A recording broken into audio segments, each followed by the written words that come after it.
se va a hacer simplemente una presentación para darle paso a quienes son los autores y protagonistas de esta muestra, que son los compañeros del Sindicato de Arte, que vienen haciendo esta muestra en distintos lugares del país, y tuvimos la suerte, a partir de la propuesta de Viviana, de poder compartirla en la ciudad.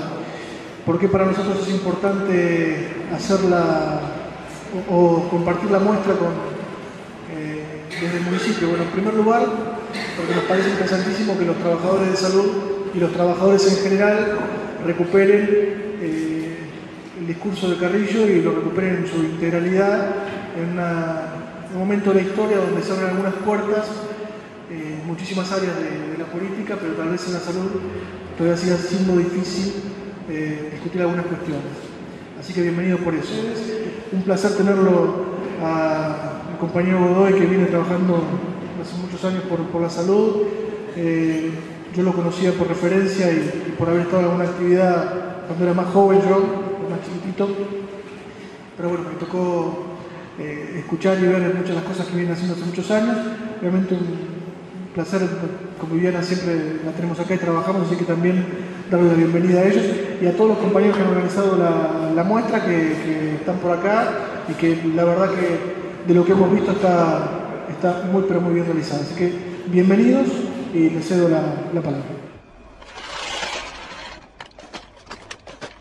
Nuestro posicionamiento es que el trabajador es un sujeto en el que anidan saberes, que anida un involucramiento humano, por ahí no racionalizado y no verbalizado, digamos, pero el trabajador es un sujeto que en los hospitales, en cada sala, en cada campo de actuación, en el campo social, en una unidad sanitaria, en un comedor, en un análisis de campo, tiene un involucramiento y un saber, digamos, que en general es minimizado, digamos, por lo que podría decir la estructura hegemónica del saber y del conocimiento, digamos, ¿no? Entonces, de alguna manera nosotros desde ATE hemos como intentado, o seguimos intentando, repechar ese modelo cultural, digamos, y intentando ponerlo al trabajador como un sujeto de saber, también intentando trabajar sobre la propia autopercepción. En general el trabajador es un sujeto al cual cree que no le cabe la cuestión de la formación, porque tiene que ver con la cuestión salarial, con la cuestión reivindicativa de condiciones de trabajo, y que en general las capacitaciones o la investigación o el poner en palabras lo que hace y lo que sabe no está dentro de ese target, digamos, ¿no? Entonces, recuperar la autopercepción del trabajador como un sujeto de saber, en principio, para que en la escena pública ese trabajador sea reconocido como un sujeto de saber, es buena parte de nuestra tarea formativa, digamos, ¿no? En ese marco nosotros pensamos que el trabajador, por muchas cosas, entre las cuales las que acabo de comentar, le cuesta sostener procesos formativos sostenidos en el tiempo. No le dan permiso en el trabajo, es adulto, tiene prioridades familiares, en general es hiperocupado, y en general tiene dificultades para acceder a las formaciones, a los procesos formativos clásicos de un escucha frente a un docente, digamos, ¿no? Entonces, en ese marco nosotros hemos intentado como formular nuevos modelos, nuevos dispositivos pedagógicos para entrarle por otro lado a esas formas de falta de acceso. Y en ese sentido, digamos, estamos concibiendo otros procesos no áulicos, por decirlo de alguna manera, para formar. Para nosotros la formación no es el curso, digamos, la formación es poder problematizar, es poder reflexionar, poder discutir y poner en palabras el saber de los trabajadores, digamos, ¿no? La muestra itinerante de alguna manera tiene que ver con esa idea en un dispositivo audiovisual, dinámico, ágil, atractivo, amigable, poner ahí una producción de los trabajadores que de alguna manera tiene una hilación conceptual, que es un marco explicativo en la figura de Carrillo, de alguna manera plasmando la visión que la salud no es lo mismo que la atención de la enfermedad, que el individuo enfermo es la última fase de un proceso que se inicia fuera de los hospitales, que tiene que ver con la falta de vivienda confortable, vivienda digna, falta de trabajo, salarios indignos, condiciones de trabajo no adecuadas, digamos, todo ese proceso, la pobreza, la destrucción del medio ambiente, ese proceso inicia el proceso de salud y enfermedad y termina con el individuo enfermo dentro de un efector de salud, pero el propio efector de salud es incapaz y es ineficaz a la hora de resolver ese proceso extramuros, digamos, que se inicia. En esa visión de Carrillo nosotros nos identificamos fuertemente y ofrecemos a través de la muestra, intentamos ofrecer ese marco explicativo, identificando algunos nudos críticos de la salud en la Argentina, como es el tema del hambre, como es el tema de la pobreza, como es el tema de la agresión al medio ambiente, como es el tema de la mortalidad infantil, de la morbilidad infantil, producto de esas situaciones que tienen que ver con las condiciones de vida. El tema del hambre en la Argentina o el tema de la inseguridad alimentaria es uno de los aspectos a resolver. Nosotros hay una posibilidad de encarar el tema de las dificultades de acceso al alimento desde varias vertientes, digamos, ¿no? Desde una visión cuantitativa, como en general tienden a describir de una manera descriptiva y diagnóstica los profesionales y los intelectuales, si hay tantos desnutridos, si hay tanto... y algo vamos a mostrar, y hay una forma cualitativa, digamos, de encarar el tema. Esta idea, digamos, de una sociedad que va perdiendo la capacidad de escandalizarse, digamos, ¿no? De estremecerse frente a determinados dramas humanos, dramas de carne y hueso, que no tienen que ver con las cifras, sino con historias familiares, con personas, con chicos que se mueren y con enfermas. La posibilidad de que colectivamente perdamos la capacidad de asombrarnos y de que nos genere escozor esos dramas humanos, nos parece que es la forma a la cual nosotros también queremos preparar, digamos, en los escándalos éticos que plantea Bernardo Klinsberg, por ejemplo, que es de lo que la sociedad no se puede bancar, digamos, no se debería bancar, y eso de alguna manera, las dificultades del acceso a la alimentación en la Argentina, un país rico en producción, que tiene una producción estimada en 10 veces su población, y hay nichos de personas de carne y hueso que tienen dificultades para el acceso al alimento, deberían ser una forma de escandalizarse de manera permanente. Bueno, si querés, te quería... los estudios sobre... Entonces, la primera decodificación que yo quería hacer para hablar del tema del hambre, uno cuando habla en estos términos también una simbolización en las palabras, ¿no? Cuando dice hambre se piensa en el chico de Biafra, desnutrido, caquético, que se le ven los huesos, etcétera, etcétera, digamos, pero también el tema del hambre podía ser decodificado desde aquellas familias, aquellas personas que no pueden elegir dietas adecuadas y dietas nutritivas y dietas adecuadas a su matriz cultural, sino que están básicamente muy condicionadas por su poder adquisitivo, digamos, ¿no? Y obviamente que los estándares que más clásicamente se usan, los niveles de pobreza e indigencia, tienen que ver con las dificultades de los bolsillos de las personas para acceder a dietas adecuadas, para balancearse en términos calóricos y nutritivos. Este es un tema que se ha estudiado discretamente, pobremente en la Argentina, digamos, ¿no? Como una manera también como de una autonegación, digamos, ¿no? En la medida que uno le da visibilidad, dice Mario Tesca, nada es un problema en tanto esa situación no genere preocupación colectiva, digamos, ¿no? Entonces, la mortalidad infantil, digamos, que en algunos lugares de la Argentina, digamos, es 10 veces lo de la capital federal, es el doble de Chile, es 3 veces la de Uruguay. De alguna manera ha sido escasamente visibilizada. El tema del hambre en la Argentina y las dificultades de acceso al alimento está muy poco estudiado. Este es un primer elemento que podríamos decir. El último análisis serio que se hizo con controversias metodológicas, porque se hizo en base a encuestas, es la encuesta nutricional que se hizo en el Ministerio de Salud de la Nación en el año 2005-2006, donde se entrevistaron a lo largo y a lo ancho del país algunas familias focalizadamente y se le hizo una encuesta que arrojó algunos datos que yo voy a compartir porque son los datos que están a la mano, digamos, ¿no? Pocas cosas, digamos, generaron sorpresa. En principio que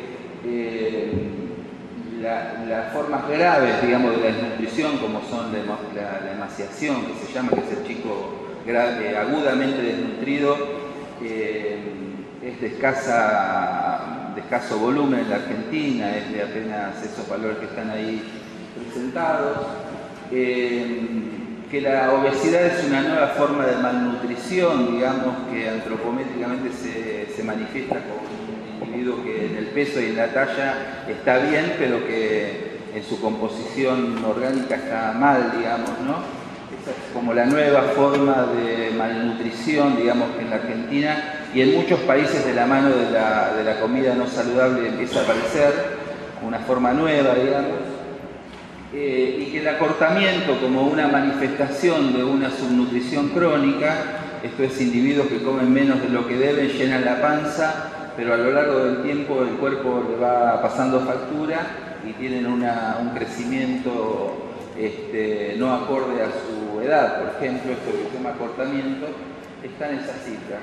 Estamos entonces con un patrón general donde en la Argentina existe escasamente la desnutrición aguda grave de los chicos de Biafra, existe la obesidad como una nueva forma de malnutrición manifiesta y existe el acortamiento producto de la subnutrición crónica como un dato que en algunos lugares, que en esos patrones que son promedio, en algunos lugares son de mayor volumen. Nada nuevo arrojó cuando se lo compara con la estructura social de esas personas, digamos, todos esos elementos de subnutrición, malnutrición, son mayores en las personas que tienen condiciones de los estándares de necesidades básicas satisfechas y insatisfechas distintas a otras, ¿verdad? La próxima.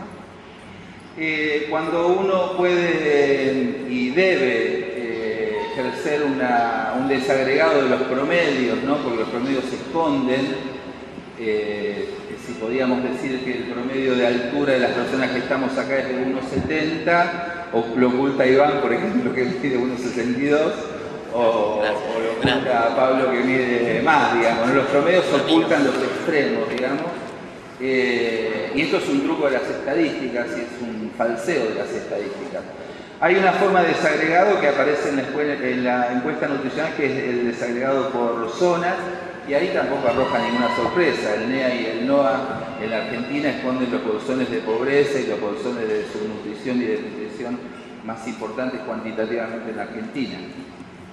En las mujeres, en edad fértil, digamos, que previsiblemente van a parir niños con bajos pesos, digamos, se produce la misma situación cuando uno lo desagrega. Fíjense en rojo, digamos, las masas corporales, las bajas masas corporales, mujeres en edad fértil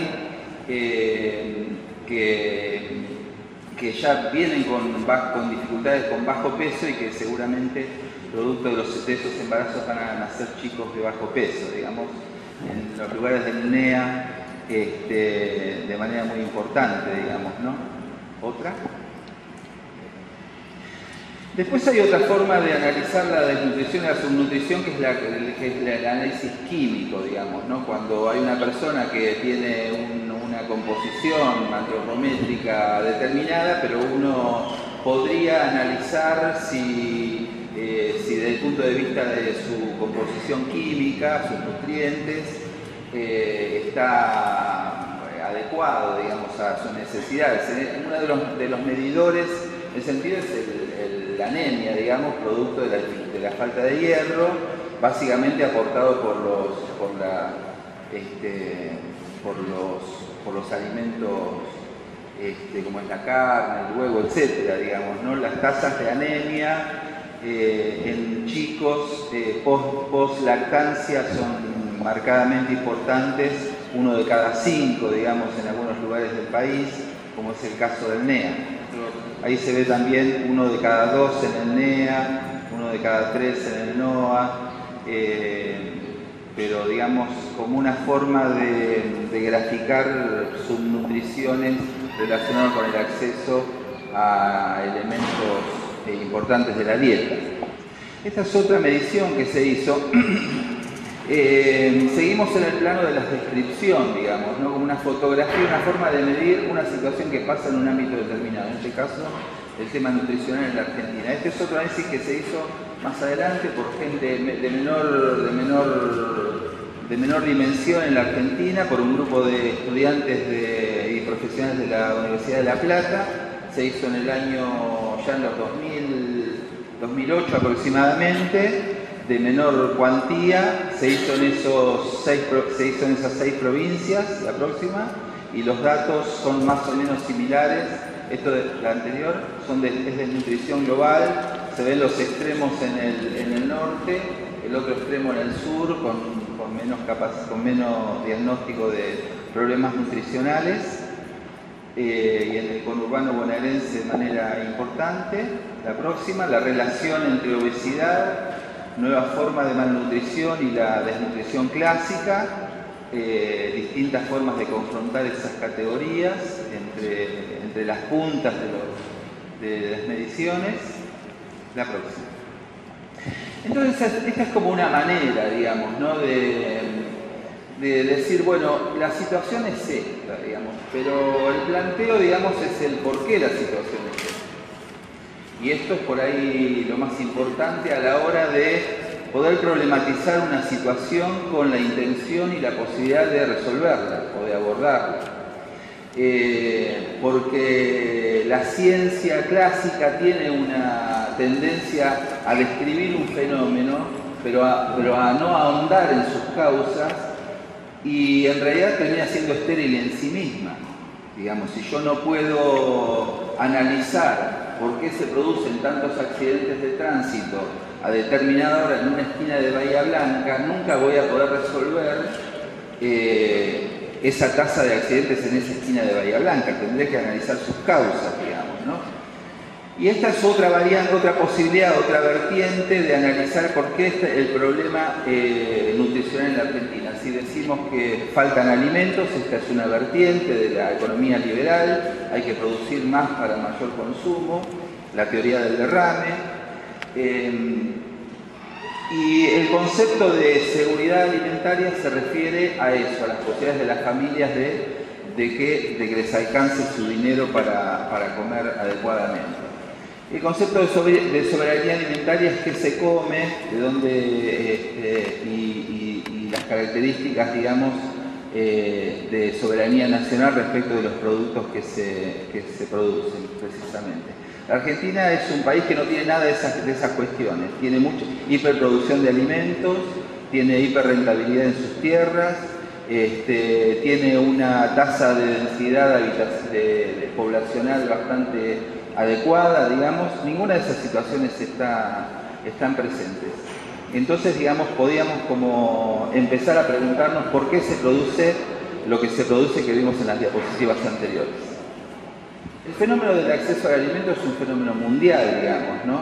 Cuando en la cumbre de la alimentación que generan algunas estructuras, digamos, del saber y del poder, se proponen, digamos, como un objetivo reducir en esos niveles en casi la mitad de las tasas actuales de nutrición en el mundo, la tendencia es que no se pudo resolver, digamos, ¿no? Esa es la tendencia mundial en línea punteada, respecto de la línea roja que era lo deseado, digamos, ¿no? Esa brecha que no se pudo resolver a nivel mundial el problema de la desnutrición. La próxima. Por lo tanto, este es un problema que está siendo abordado desde esta perspectiva de la economía global y mundial, y los problemas de acceso al alimento de las personas tienen que ver con los nichos de exclusión y de pobreza que hay en el mundo, digamos, ¿no? Entonces, Amartya Sen, que es una premio Nobel que ustedes deberían haber escuchado, dijo que el problema del hambre no es un problema de disponibilidad de alimentos, sino es un problema de acceso, digamos, un problema de capacidad adquisitiva de los bolsillos de las personas para acceder a esas dietas, digamos, y esos alimentos. No es un problema de disponibilidad. Alimentos hay, lo que falta es capacidad económica para llegar a ellos, digamos, ¿no? La próxima. Y entonces, se generan distintas alternativas de la economía mundial, digamos, si la economía está ligado al interés de unos pocos o al interés de las mayorías, si está destinado a consagrar el derecho a la alimentación o está destinada a consagrar la rentabilidad del alimento como un producto que cotiza en bolsa, si tiene que ver con una matriz donde lo que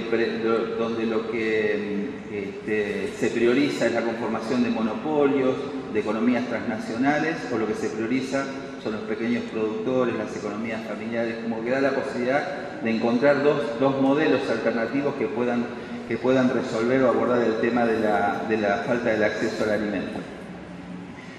La próxima.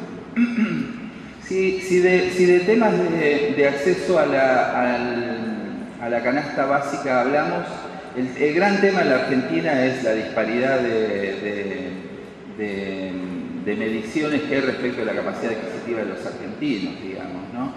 Esta es una discusión que está instalada en los medios actualmente, que genera escenarios distintos, digamos. Si el INDEC intervenido, como hace pocos días se planteó en los medios públicos, dice que se puede comer por 6 pesos por persona, digamos, y existen mediciones varias, digamos, esta es una de ellas, donde dice que precisamente para comer se necesita mucho más, digamos, ¿no? Con lo cual, que ustedes ven diferencias demasiado importantes entre los valores que ofrece la medición oficial y las mediciones alternativas, como puede ser este grupo de investigación u otros. La próxima. Y entonces el gran problema es cómo se licúa el poder adquisitivo en función de la inflación, digamos, y la posibilidad que la dificultad creciente que tenemos los argentinos de acceder a la misma canasta, más allá incluso de las actualizaciones salariales, digamos, ¿no? Como distintas escalas salariales que se dieron a través del tiempo, en general han sido licuados, ustedes ven las diferencias en las distintas columnas, por más que obtengamos aumentos de sueldo y peleas salariales y consagraciones, nuevos escenarios salariales, el escenario de la inflación y del aumento de los precios de la canasta básica en particular y de los servicios en general, licúa esa capacidad adquisitiva de todos nosotros.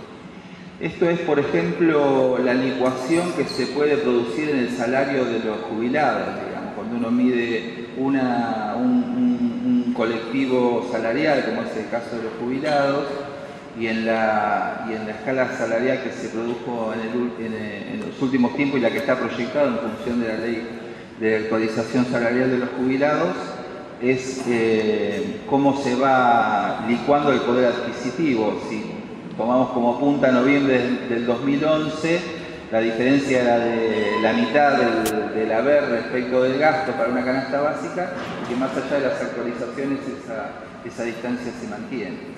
La próxima. Y entonces ahí también uno le podría agregar otro, porque bueno, pero ¿por qué aumentan los precios? Digamos, que es un capricho de quién, del mercado, es una ley de Dios, digamos, ¿no? Estamos como en una hilación lógica. Hay una situación más o menos determinada de dificultades del acceso a alimentación en la Argentina. Es una cuestión que tiene que ver con el orden mundial, por esos dos modelos alternativos que estábamos comparando.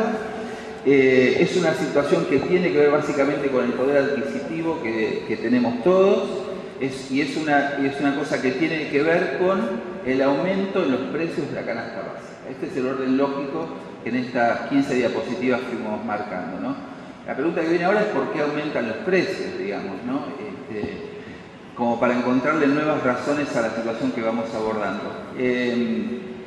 Ahí, por ejemplo, en las barras de la derecha están las tasas de ganancia, digamos, de las principales firmas productoras de alimentos o que tienen que ver con la industria y la cadena productiva y de consumo de los alimentos.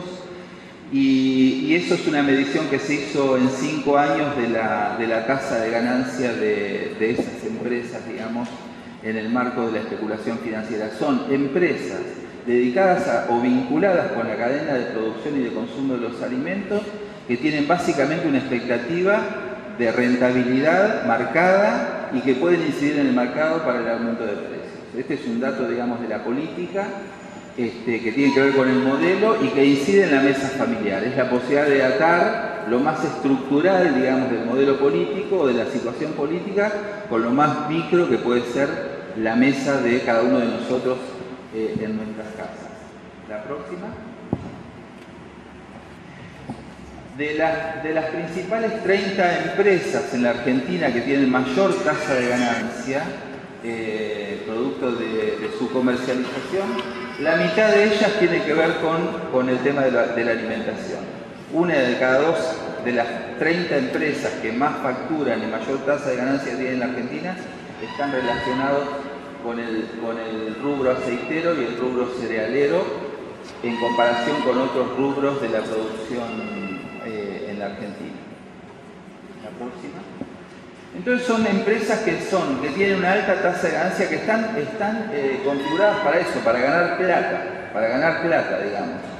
Ahora, podrían ganar, si es cierto lo de la libre competencia y lo de la oferta y la demanda, bueno, ¿por qué ellos pueden incidir sobre los precios de la góndola? Si hay otros que existen también que podrían tener precios bajos. Bueno, la otra condición de estas empresas que están afectadas alrededor de la rentabilidad es que tienen el dominio del mercado, lo que se llaman los oligopolios o los monopolios, digamos, ¿no? Una empresa, una estructura de negocios que domina el mercado porque no hay otro, porque los cooptó, porque en fin, digamos, por distintos mecanismos de la estructura del mercado, pero que logra no tener competidores, por lo tanto puede hacer lo que le plazca. Y ahí se ve, por ejemplo, la empresa Fargo, en el primer rubro, domina más de la mitad del mercado de la producción de pan, digamos, ¿no? Por lo tanto puede generar el precio, digamos, con bastante incidencia. El mercado de la leche, ustedes saben, está oligopolizada, está dominada por las empresas La Serenísima y Sancor. O sea, son empresas con nombre, digamos, no es un invento esto para forzar un análisis, digamos, ¿no? La empresa Fargo ahora se está reconvirtiendo con la empresa Bimbo, digamos, son como pools de empresas que van cooptando, van gobernando el mercado para asegurar esas tasas de ganancias, digamos, de las que estábamos hablando.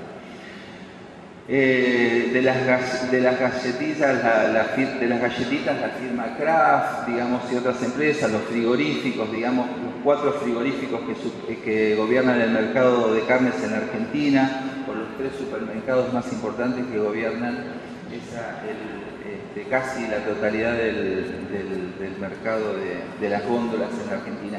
Estas empresas entonces tienen la condición de ser transnacionales, que son pools de empresas, que están afectadas a la cuestión de la ganancia y no al derecho a la alimentación, y que han logrado, por una suerte de ingeniería comercial, digamos, gobernar el mercado, por lo tanto tienen la capacidad de incidir en la formación de precios. La próxima. Y eso tiene que ver básicamente con el modelo productivo del país. Nosotros sin adjetivar, digamos, sin generar una caracterización agresiva del mercado y del modelo productivo en la Argentina, podríamos asegurar que la estructura productiva de la Argentina cambió en los últimos 50 años. De ser el granero del mundo, de tener policultivo, de tener una tasa de producción en carnes, en policultivos, en algodón, en trigo, etcétera, etcétera. Hoy se va reduciendo porque el orden mundial le ha adjudicado a la Argentina un rol específico, que es básicamente el rol de exportación relacionado con los minerales y con la soja.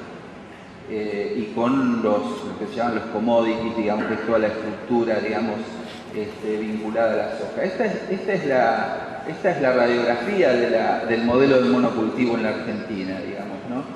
Que va desde los fenómenos de la agrotoxicidad por el uso del glifosato, digamos, para fumigar las áreas sembradas cada vez más urbanas, digamos. Ya cuando uno piensa en cultivos de soja no piensa en lugares de la Pampa húmeda o de Córdoba, sino también en lugares alrededor de las grandes ciudades donde todos los pequeños productores por esa estructura de negocios han reducido sus capacidades a rendirse, digamos, ante el fenómeno de la sojización. Y esa es la estructura del monocultivo. La próxima, como ustedes verán, la anterior, no solo la soja tiene que ver con la milanesa de soja, la famosa milanesa de soja, sino tiene que ver con el tema de los agronegocios, que se llama, que son los biocombustibles, etcétera, etcétera, digamos, ¿no? La próxima. Esto es cómo se ha modificado a la hora de poder uno generar una afirmación, la posibilidad de graficarlo. Esto es cómo se ha modificado en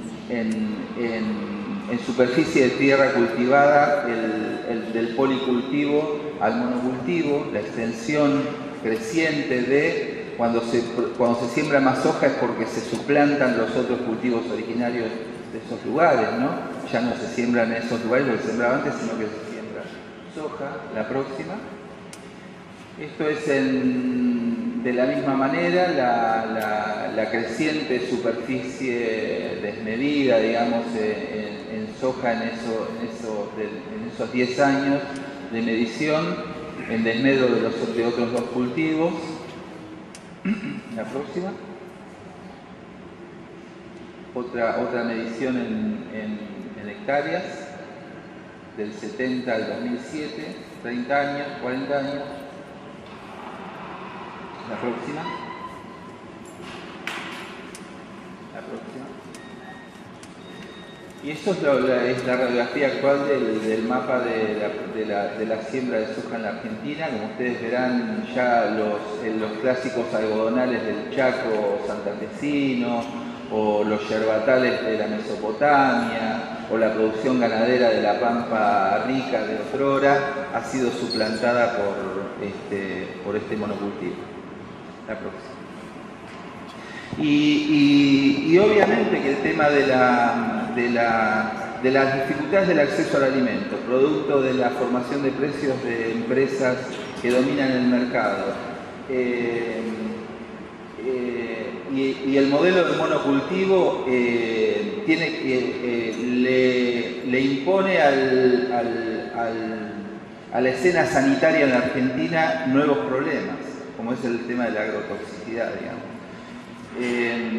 Ese es el aumento del uso de agrotóxicos en esos años, producto del aumento de la escala de hectáreas sembradas. La próxima. Esa es la radiografía de los fenómenos de la agrotoxicidad sobre el cuerpo humano. La próxima. Y esto es lo que se produjo hace pocas semanas, digamos. Nosotros decimos que ese modelo explicativo que planteamos desde la muestra Volver a Carrillo tiene que ver con la nueva forma de enfermarse y de morir en la Argentina, digamos, ¿no? O sea, nosotros estamos viviendo, digamos, una transición que tiene que ver con las viejas formas de enfermarse y de morir y las nuevas formas de enfermarse y de morir. Y eso es un proceso de visibilización, de sistematización de datos para que la sociedad científica y la sociedad en general asuma que hay nuevas formas que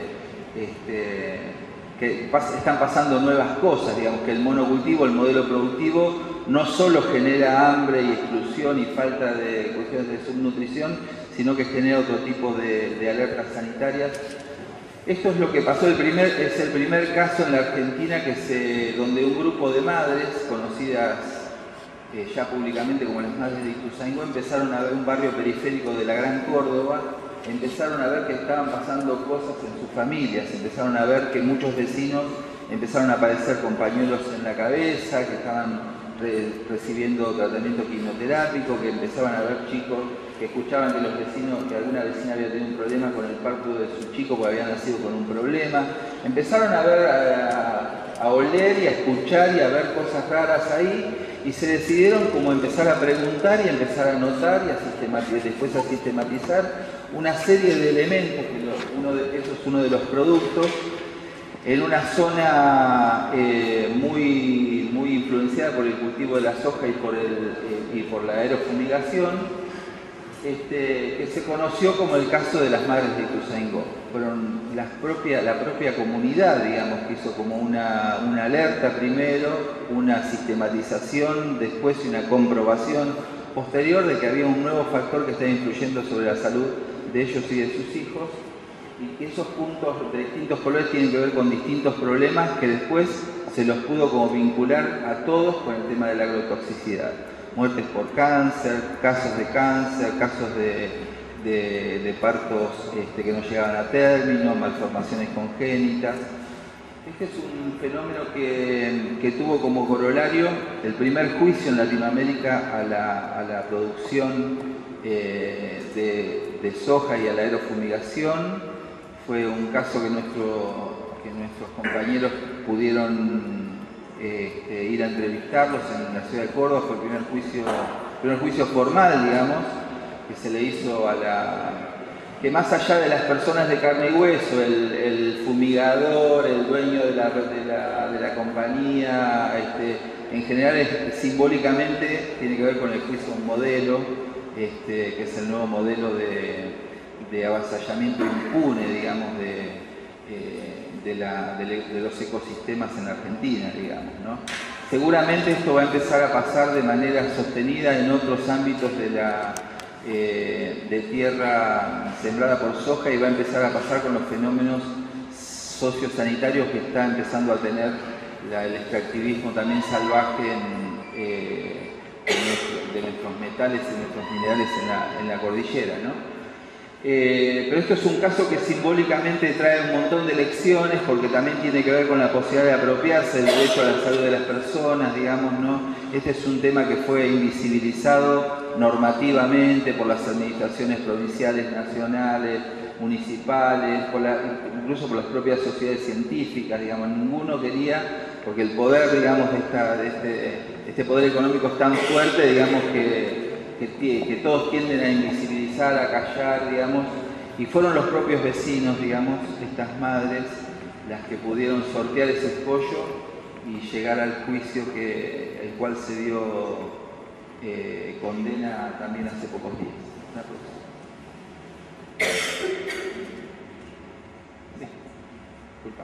Bueno, esa es la tasa de rentabilidad excesiva que explica buena parte de los fenómenos de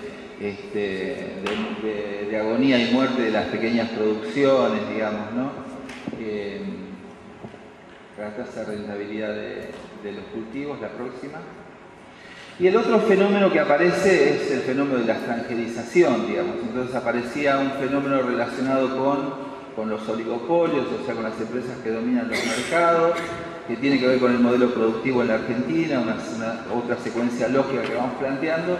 Y el otro fenómeno es que las tierras en Argentina ya no son dueños de los chacareros de nuestros abuelos, bisabuelos y tatarabuelos. Cambiaron de dueño, hay una extranjerización, los dueños de las tierras ya son empresas, digamos, que no tienen nacionalidad y probablemente no tienen nombre y apellido.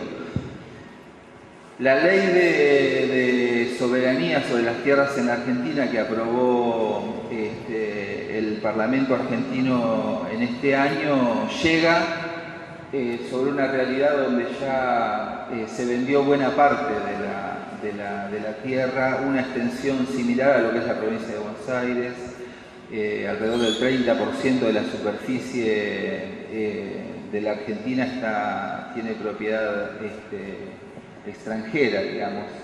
Entonces ese es otro fenómeno a tener en cuenta, y hay un dato muy gráfico, creo que es la próxima. Bueno, esta es una forma de mirar lo mismo que decíamos antes, las nacionalidades de las... Y esta es unas diapositivas de Miriam Gorban, bueno, hay varias de estas, de una nutricionista importante de la Argentina, que pudo graficar la disponibilidad de la tierra en la Argentina dispuesta para ser vendida y ser extranjerizada, digamos, ¿no? Estos también son como avisos clasificados que se ven en otros países, digamos, ¿no? La posibilidad de invertir en tierra en la Argentina es así de accesible, digamos, y las empresas productoras de alimentos y otras empresas tienen capacidad de acceso importante, digamos, ¿no? Como verán, el fenómeno micro que empezamos a analizar de una manera descriptiva en el tema del acceso a la alimentación, que le dimos el nombre de fantasía, el hambre en la Argentina en tiempos de cosechas récords, tiene estas explicaciones estructurales. La pelea salarial es una pelea parcial porque genera algunas revanchitas y algunas posibilidades de ir zafando de una cuestión estructural más importante, digamos, ¿no? La posibilidad que el trabajador pueda en esta y en otras temáticas encontrarle verdades más estructurales y más profundas a las situaciones puntuales, lo posiciona al trabajador en otra perspectiva, digamos, ¿no? Cuando entender de que un trabajador de la salud puede asistir un chico producto de una malnutrición, con una anemia, o que se mueve una bronquiolitis producto de que vive en una estructura, de una vivienda con problemas, o que tiene algún problema de dificultades que tengan que ver con el uso de agrotóxicos, en realidad está problematizando el modelo en el cual ese chico o esa persona está sufriendo un problema puntual en su organismo, digamos, ¿no? Entonces la otra perspectiva explicativa nos debe generar otra perspectiva resolutiva, digamos, ¿no? Entonces las madres de Ituzaingó en ese sentido son un ejemplo. La defensa de los compañeros del Famatina oponiéndose a la destrucción para extracción del mineral en el norte argentino son otras de las lecciones. Y nos pone a nosotros también en la perspectiva de otras formas de actuación, digamos, ¿no?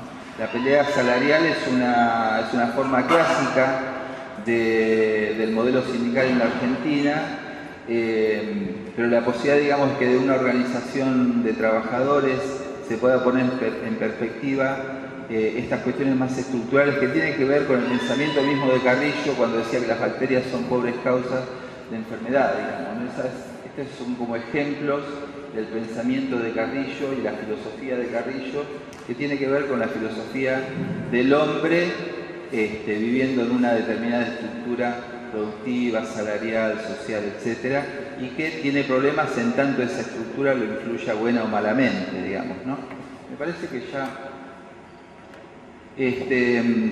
así que el problema del acceso al alimento en la Argentina, para resolverlo y para abordarlo, nosotros debemos tener conciencia del modelo productivo, del modelo de negocios, del modelo de las empresas que dominan el mercado, de su capacidad de incidencia sobre los precios, y el monocultivo y la sojización son un nuevo problema en la Argentina de la cual nos estamos enterando todos cada vez más, digamos, ¿no? Así que algunas de las cosas que les queríamos trasladar son estas, otras formas de explicar y demostrar el problema del hambre en la Argentina, y bueno, esperemos, gracias por la atención de ustedes.